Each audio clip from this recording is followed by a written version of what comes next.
Hi, welcome to the next edition of Watching the Standard Meta. And today we got some pretty bad news for the format, as well as some, I guess, okay news, and two decks to talk about today. So this format is definitely becoming more and more polarizing, and I really do wonder why they didn't do a BNR on this format.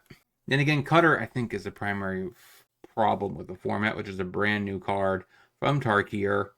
So we're going to go ahead and get into that. If you like this series, make sure you smash that like button and subscribe. Let me know in the comment section. Make sure you hit the thumbs up so more people watch this video. Because I do plan on keeping the series around even after I exit Magic. I still want to talk about the actual meta and the shifts and some sweet decks that you might want to pick up and try out in the formats. Let's get into the decks and discuss and talk about the two decks I have to talk about. So, Is It Prowess is now officially 30% of the meta. So it's in the last 2 weeks. So it's 1,200. That's a lot of that deck showing up, and it's gotten so extreme that arguably these decks here are just tier 2. The second best deck in the format is tier 2. And it makes no sense at all how this actually rates this, because they have the same decks showing up, same meta percentages. It's just this one's on the dip, this one's on the increase. But yeah, this is tier 2, this is tier 1. I don't get how they format this or calculate that based off of it. But so good news, I guess, if you're Azorius Omniscience player, you are going up, which also is kind of bad news in the same regard, because now more people are going to be more and more prepared for you. Jessica Oculus is falling off.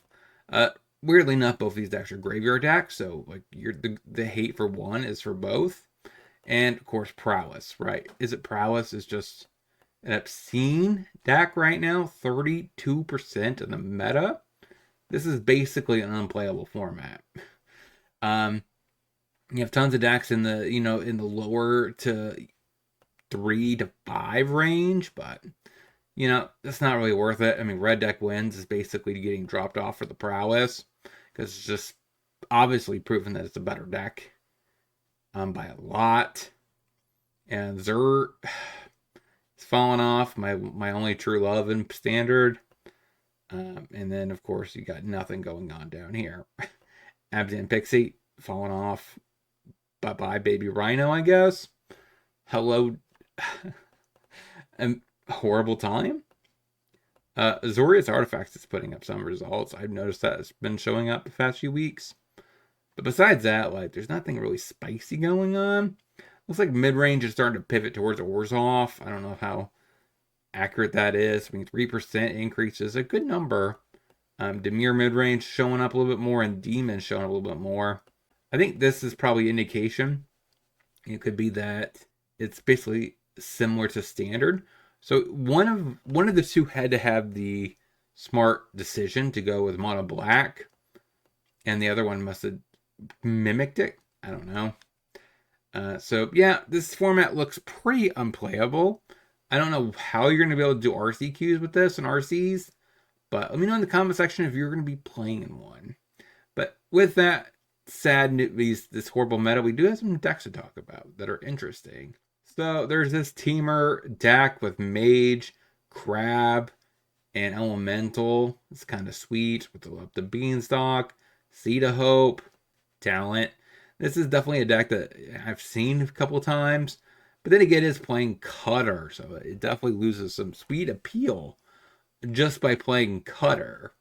But what really caught my eye was the Mage, and I had and I'm going to talk about this because it has Songcrafter Mage, big snappy. But overall, this deck does have not enough removal, I don't think, to deal with other Cutters.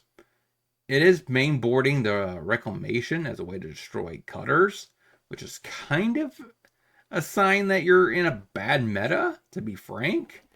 If you're having to mainboard a sideboard card, Cutter is a problem.